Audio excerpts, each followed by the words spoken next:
पिछले वीडियो में हमने अभिज्ञान शाकुंतलम के सप्तम अंक के 8 तक के पद्यों का अध्ययन किया था। आज के इस वीडियो में हम आगे के पद्य 9 से लेकर 12 तक के पद्यों का अध्ययन करेंगे। मातली कहते हैं साधु दृष्टम, बहुत अच्छा। मातली राजा से कहते हैं कि आपने ठीक देखा, साधु दृष्टम ठीक देखा, स बहुमानव अवलोक्य विशेष आदर के साथ देखकर, अहो उदार रमणीया पृथ्वी, अहो यह पृथ्वी कैसी विशाल एवं रमणीय है। राजा कहते हैं मातले कतमो अयम पूर्वा पर समुद्र अवगाढ़ है, कनक रस निष्यंदी सांध्य इव मेघ परिगह सानुमानम आलोक्यते। हे मातली, पूर्व और पश्चिम के समुद्र अवगाढ़ है, समुद्र तक फैला हुआ स्वर्ण की धारा फैलाने वाला जैसा संध्याकालीन मेघों की अर्गला के समान यह कौन सा कतवा, कौन सा सानुमानम आलोक्यते पर्वत दिखाई दे रहा है। राजा एक पर्वत को देख रहे हैं और उसके सौंदर्य का वर्णन करते हुए मातली से पूछते हैं कि हे मातली, ये कौन सा पर्वत है। मातली कहते हैं आयुष्मन एष खलु हेमकूटो नाम किम पुरुष पर्वतस्तप संसिधि क्षेत्रम पश्य। हे आयुष्मन, यह हेमकूट नामक किन पुरुष किन्नरों का पर्वत है और यह पर्वत तप की पूर्ण सिद्धि प्राप्त करने का स्थान है। पश्य देखिए, शंभुवात मरीचेर्ये प्रभवो प्रजापति सुर असुर गुरु सो अत्र सपत्निकस तपस्यति। मातली हेमकूट पर्वत की विशेषताओं का वर्णन करते हुए राजा को बताते हैं कि यह वह श्रेष्ठ पर्वत है जहाँ की बड़े बड़े ऋषि महर्षि तपस्या करते हैं। उसी का वर्णन करते हुए मातली राजा से कहते हैं शंभुवात, ब्रह्मा के मानस पुत्र मरीच है, महर्षि मरीचि से यह प्रजापति प्रभु जो प्रजापति कश्यप उत्पन्न हुए, सुर असुर गुरु देवता और असुरों के पिता, स वह अत्र यहाँ सपत्नी कहा अपनी पत्नी अदिति के साथ तपस्यति तपस्या कर रहे हैं। मातली राजा दुष्यंत से कहते हैं कि यह हेमकूट पर्वत है और इस हेमकूट पर्वत पर ब्रह्मा के जो मानस पुत्र हैं मरीचि, उनसे जिन्होंने जन्म लिया, ऐसे महर्षि कश्यप जो कि देवताओं के भी और दानवों के भी पिता हैं, वह अपनी पत्नी सहित अपनी पत्नी अदिति के साथ इस हेमकूट पर्वत पर तपस्या कर रहे हैं। राजा तेन ही अनतिक्रमण्यानि श्रेयांसी, तो कल्याण में इस आश्रम का उल्लंघन कर जाना उचित नहीं है। प्रदक्षिणीकृत्य भगवंतम गंतुम इच्छामि, मैं भगवान कश्यप मारीच की प्रतीक्षणा करके ही यहाँ से जाना चाहता हूँ, अर्थात मैं उनसे मिलना चाहता हूँ। मातली कहते हैं प्रथमः कल्प है, बड़ा उत्तम विचार है। नाट्येन अवतीर्णः, दोनों उतरने का अभिनय करते हैं। राजा विस्मयम सविस्मयम, आश्चर्यचकित होकर कहते हैं उपोड़ शब्दा न रथांग नेम्यः प्रवर्तमानम न च दृश्यते रजः अभूतल स्पर्शतया अनुरुद्ध तव अवतीर्णो अपि रथो न लक्ष्यते। राजा जब रथ दोनों उतरने का अभिनय करते हैं तो रथ की गति का बड़ा स्वाभाविक वर्णन करते हुए राजा कहते हैं, अभूतल स्पर्शतया, अर्थात पृथ्वी का स्पर्श न होने के कारण रथांगनेम्यः, रथ के पहियों के प्रांत भाग ने उपोड़ शब्दः न, शब्द को प्रवर्ध नहीं किया, अर्थात पृथ्वी पर स्पर्श न होने के कारण, आकाश में ही मानो स्पर्श होने के कारण रथ के पहियों के प्रांत भाग से ध्वनि तीव्र नहीं हुई है। और रजा च प्रवर्तमानम न दृश्यते, और धूल भी उड़ती हुई नहीं दिखाई दे रही है। अनिरुद्धतः, लगाम न खींचने से, तब रथः, तुम्हारा रथ, अवतीर्णः अपि, भूमि पर उतरा हुआ भी, न लक्ष्यते, उतरा हुआ नहीं प्रतीत हो रहा है। अर्थात कहने का भाव है, राजा मातली से कहते हैं कि यद्यपि आपने अपने रथ को रोक लिया है और रथ अब भूमि पर उतर गया है, किंतु फिर भी भूमि पर स्पर्श न होने के कारण तुम्हारे रथ की धुरों से जो शब्द होना चाहिए था वह शब्द तीव्रता को प्राप्त नहीं हुआ है, न धूल कण उड़ते हुए दिखाई दिए हैं, और घोड़ों की लगाम न खींचने के कारण ऐसा लगता है उतरा हुआ भी तुम्हारा रथ मानो नहीं उतरा है।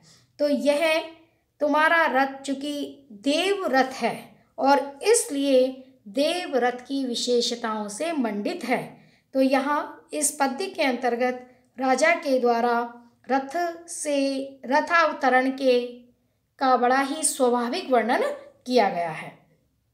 मातली, एतावान एव शतक्रतो आयुष्मतश्च विशेषः। हे महाराज, इंद्र के और आपके रथ में यही अंतर है। राजा, मातले, कतमस्मिन् प्रदेशे मारीच आश्रमः। हे मातली, किस स्थान पर महर्षि मारीच का आश्रम है? राजा मातली हस्तेन दर्शन, हाथ से संकेत करते हुए बताते हैं, बल्मिका अर्ध निमग्न मूर्तिर्उर्सा संदष्ट सर्प त्वचा कंठे जीर्ण लता प्रतानवलेन अत्यर्थ संपीडितः अंसौ अपि शकंतनीड निचितं बिभ्रत जटामंडलम यत्र स्थानोर इव अचलो मुनिर असौ अव्यर्क बिंबम स्थितः। हाथ की ओर संकेत करते हुए मातली राजा के प्रश्न का उत्तर देते हैं। राजा जब पूछते हैं कि महर्षि मारीच का आश्रम किस स्थान पर है, तो मातली उन्हें हाथ का संकेत करते हुए बताते हैं, बल्मिक अर्ध निमग्न मूर्ति, जिसका अर्ध यानी आधा शरीर बल्मिक वाबी से निमग्न दबा हुआ है, संदष्ट सर्प त्वचा उर्सा, और जिस पर सर्प की केचली लिपटी हुई है, ऐसे वक्ष स्थल से जो युक्त है, कंठे गले में जीर्ण लता प्रतान वलयेन, पुरानी लताओं के वलयाकार घेरे से अत्यर्थ संपीड़ित है, जो अत्यधिक पीड़ित हो रहे हैं। अंसौ अपि, कंधों पर फैले हुए शकुंत नीड निचितम, पक्षियों के घोंसलों से व्याप्त हुए जटामंडलम, जटा समूह को विव्रत जो धारण किए हुए हैं, और स्थाणु एव ठूठ के समान अचलः निश्चल असौ मुनि, यह मुनि अव्यर्क बिंबम सूर्य मंडल की ओर अभिमुख होकर स्थित है। राजा के पूछने पर तपस्या में निरत रहने वाले मुनि मारीच की ओर संकेत करते हुए मातली उनसे कहते हैं कि महर्षि मारीच निरंतर तपस्या करते रहते हैं और इसी कारण एक ही स्थान पर निश्चल स्थिति से इनका आधा शरीर मिट्टी की वनी बावी में दब गया है और इनके कंठ के चारों ओर पुरानी लताएं गोलाकार रूप में घेरा बना करके लिपट गई हैं, जिससे कि मानव बहुत अधिक पीड़ित हो रहे हैं। इनके वक्ष स्थल पर सर्प की त्वचा लिपटी हुई है। यह ठूठ के समान निश्चल होकर सूर्यमंडल की ओर मुख करके ध्यान मग्न अवस्था में स्थित होकर तपस्या में निरत है और इनकी जो बड़ी बड़ी जटाएं हैं उन पर पक्षियों ने घोंसला बना लिया है। इस प्रकार सैकड़ों वर्षों तक घोर तपस्या करने वाले मुनि का वर्णन यहाँ इस पद्य में मातली के द्वारा किया गया है। मातली राजा को बताते हैं कि यह मारीच ऋषि हैं जो इस प्रकार घोर कठोर तप करने वाले हैं और इस कठोर तपस्या के कारण इनकी इस प्रकार की स्थिति हो गई है। इस पद्य के माध्यम से मातली ने महर्षि मारीच की कठोर तपस्या का स्वाभाविक वर्णन किया है।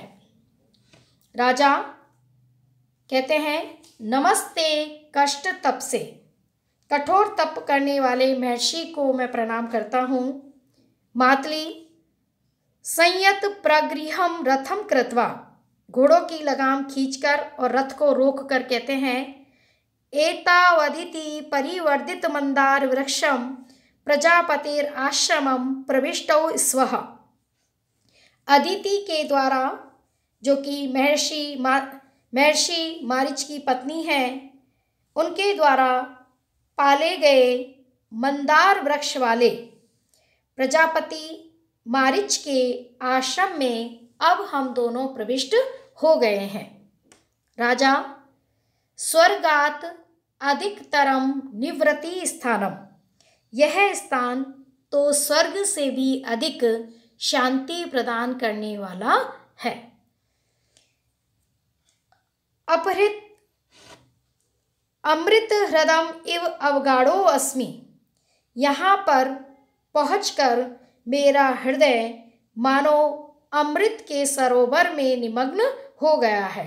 अर्थात राजा मातली से कहते हैं कि इस स्थान पर तो मुझे स्वर्ग से भी अधिक सुख की अनुभूति हो रही है और ऐसा प्रतीत हो रहा है कि मानो मैं अमृत के महासमुद्र में निमग्न हो गया हूँ। मातली रथम स्थापित्वा, रथ को रोककर कहते हैं, अब तरतु आयुष्मान, हे चिरंजीव आप उतरिए।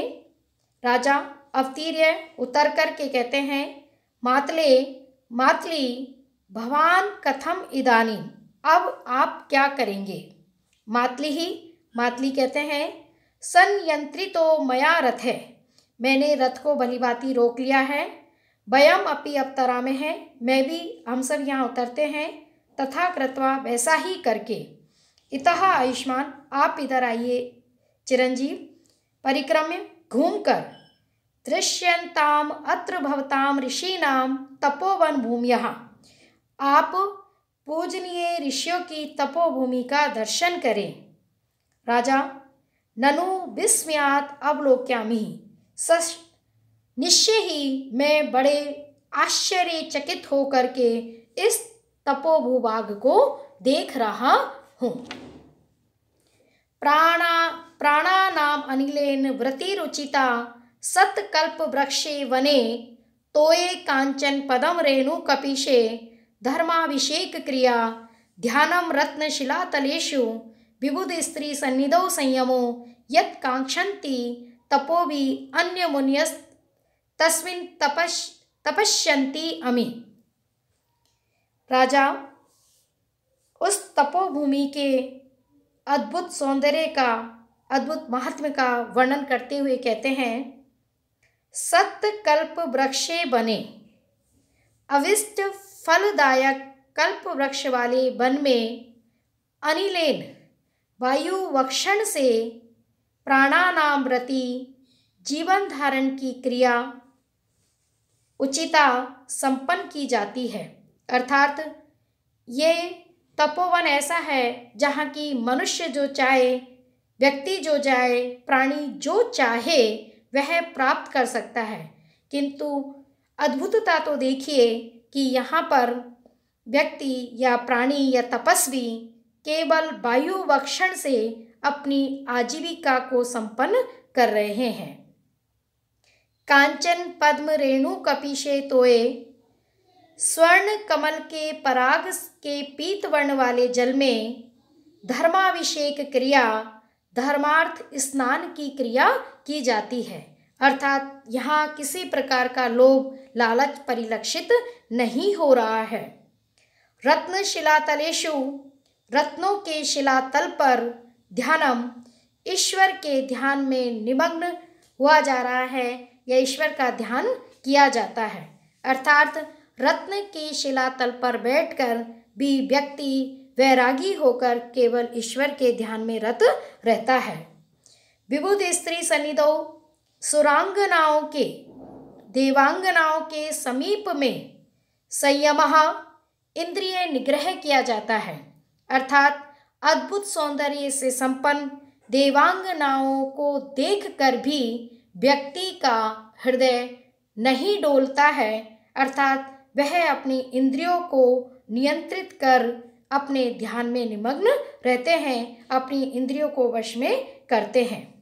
और अन्यः मुनयः, अन्य मुनिजन तपोभिः, तपस्या के द्वारा यत् कांक्षन्ति, जिन वस्तुओं की आकांक्षा करते हैं, अन्य मुनिजन तपस्या के माध्यम से जो वस्तुएं प्राप्त करना चाहते हैं, तस्मिन्, उन पदार्थों के भोग से युक्त, अमी, इस स्थान पर ये ऋषि तपस्यन्ति, तपस्या करते हैं।